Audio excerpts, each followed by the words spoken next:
It's important to eat in the morning as we get more thermic effect from our food in the morning, meaning we burn more of the food that we eat if we eat it in the morning, which could lead to better fat loss, better body composition. But if you roll out of bed and you eat your breakfast too soon, you could have it backfire. So what you want to do is you want to wait for 1, 2, even 3 hours before you have your largest meal of the day, which should be breakfast if you want to capitalize on sort of the molecular clocks within our cells. Now, let's explain what happens here in very basic terms first, and then we'll get a little bit more granular with the evidence-based research. When you get up in the morning, your insulin levels more than likely are going to be at the lowest they will be all day. Okay, you've been overnight fasting, which means that your insulin levels stabilize and things balance out the best that they can. Even if you're insulin resistant, although your insulin levels might be higher than a person that's not insulin resistant, they're going to be at their lowest point for the day, which means you're at an opportune point to burn fat. So what happens is when insulin is elevated, insulin is going to stand in the way of fat loss in some ways. You see, insulin impedes the action of what is called hormone-sensitive lipase. It impedes the ability for the body to mobilize fat from storage to ultimately get oxidized and used. So you're missing out on this prime fat burning time in the morning. Even if you are not working out, even if you're not doing anything crazy, simply living and existing is going to burn more fat in the morning than it would at other times of the day based upon molecular clocks within our cells. But there's other things that we have to remember. In fact, there was a study published in the American Journal of Clinical Nutrition that painted a nice picture of how we burn more fuel in the morning. Okay, this study took a look at subjects and had them eat 700 calories in the morning, 500 calories at lunch, and 200 calories at dinner, and then flip-flopped it. 200 calories breakfast, 500 calories lunch, 700 calories dinner. They found that the exact same foods, the exact same caloric value, the exact same macronutrients, all had different effects on thermogenesis, how much burning occurred, based upon the time of day they were consumed. When they were consumed in the morning, the 700 calorie breakfast versus a 200 calorie breakfast, there was more dietary induced thermogenesis coming from that meal in the morning than that same meal at night. So we burn more fat from our food. We burn more fuel in general from our food if it's consumed in the morning. But that very important caveat is it has to be a couple hours later. And I'll explain how this works as well, because we also need to monitor glucose to kind of understand this, or at least understand the research that monitors glucose. I'm not saying you have to monitor it.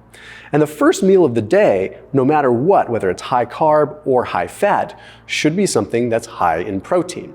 Why?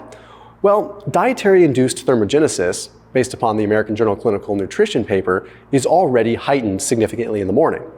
Well, you know what type of food has even more thermogenesis? Protein.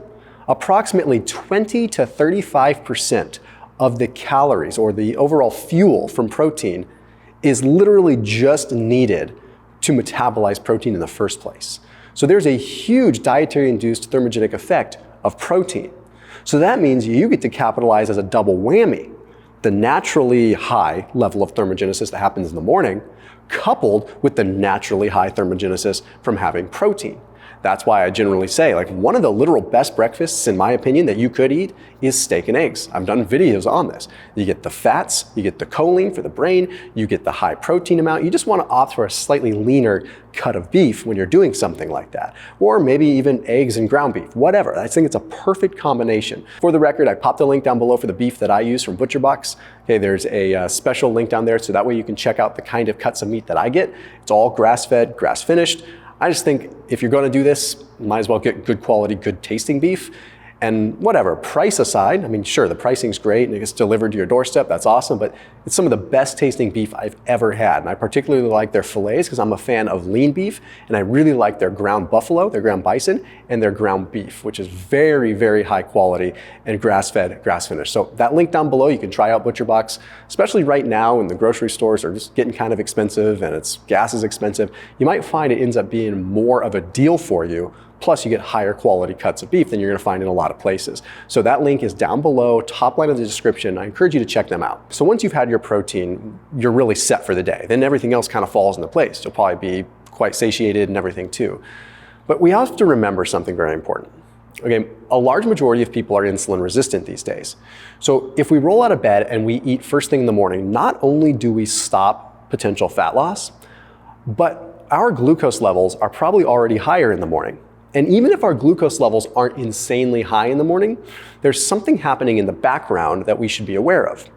People don't realize that what drives the glucose up in what is called the dawn phenomena, when our glucose levels spike high right before we wake up, there's a few different things. One, adrenaline can do that. Okay, cortisol.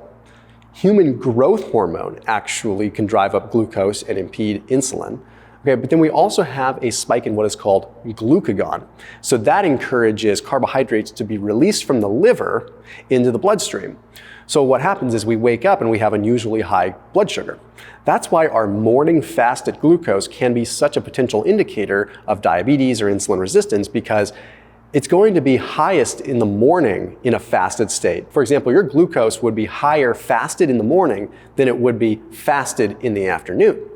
And the reason is because this cortisol, human growth hormone, and glucagon. But what's the big deal? Wouldn't eating kind of like solve this problem? No, because what's happening is cortisol, human growth hormone, and glucagon all will counter the effect of insulin.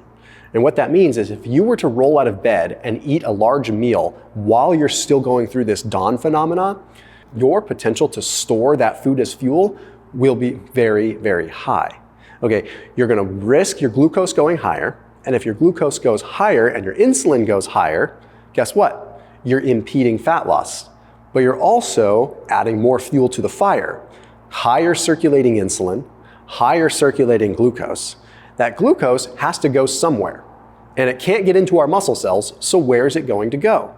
The next stop is the liver. It goes to the liver, and the liver says, all right, the best thing that I can do here is I can package this up and I can store it. And a lot of times that gets stored as a fatty liver. That's why you start seeing fatty liver and insulin resistance go so hand in hand. It's almost like which came first, the chicken or the egg. So why would you want to increase the ability of your body to store fat when you can simply just wait a couple of hours? That might be the reason why intermittent fasting works so well for so many people. It's not because it's the magic of fasting, but it's because most people doing a 16-8 method are naturally just waiting a few hours after they get up, and they're not eating on top of this high insulin and not having this compounding effect. So perhaps a 16-8 style might work best for you, but it might even be better to just do something as simple as a 14-10. 14-hour fasts every day, 10-hour eating window. That way you're not going too far, but you're allowing your body to still reap the benefits. As always, keep it locked in here on my channel. I'll see you tomorrow.